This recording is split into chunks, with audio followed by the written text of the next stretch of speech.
నగరి నుంచి 3 సార్లు ticket YCP నుంచి తెచ్చుకుని 2 సార్లు ఎమ్మెల్యేగా గెలవడమే కాకుండా మంత్రి కూడా అయిన వైసీపీ ఫైర్ బ్రాండ్ ఆర్కే రోజా 2024 ఎన్నికల్లో మాత్రం ఏకంగా 40,000 ఓట్ల తేడాతో ప్రత్యర్థి టీడీపీ అభ్యర్థి గాలి భానుప్రకాష్ చేతిలో ఓటమి పాలయ్యారు. ఓటమి తర్వాత మొదట్లో వైసీపీ తరపున కొంత హడావుడి చేసినా గడిచిన కాలమంతా ఆమె ఐపు అజా లేకుండా పోయారంటున్నారు. వైసీపీలోనే దీని మీద పెద్ద ఎత్తున చర్చ సాగుతోందట. అసలు పాత రోజా ఏమైపోయారు అని కూడా అంటున్నారు. ఏపీలో అయితే వైసీపీ ఫుల్ ఛార్జ్ అయ్యింది. వరుసబెట్టి ఆందోళనలు, అంతేకాదు కూటమి ప్రభుత్వం మీద మాజీ మంత్రులు, కీలక నేతలు అంతా మాట్లాడుతున్నారు. విమర్శల ధాటి కూడా పెంచారు. ఈ నేపథ్యంలో రోజా మాత్రం సైలెంట్ అవ్వడం మీద అంతటా డిస్కషన్ సాగుతోంది. ఇదిలా ఉంటే రోజా చెన్నైకి మఖం మార్చేశారని కూడా అంటున్నారు.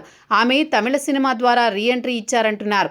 అలాగే బుల్లితెర మీద ఆమె కనిపిస్తున్నారు. ఆమె నటించిన లేటెస్ట్ తమిళ చిత్రం రిలీజ్కి సిద్ధంగా ఉంది అంటున్నారు. ఆమె ఈ విధంగా ఫుల్ యాక్టివ్గా ఉన్నారు అంటున్నారు. ఒక నగరిలో వైసీపీకి ఆమె ఇన్ఛార్జీగా ప్రస్తుతం ఉన్నా అక్కడ పార్టీ కార్యక్రమాలు ఏవి పెద్దగా జరగడం లేదంటున్నారు. ఆమె కూడా గతంలో మాదిరిగా దూకుడుగా రాజకీయాలు చేయడం లేదంటున్నారు. దానికి కారణం నగరిలో వర్గపోరు ఉందంటున్నారు.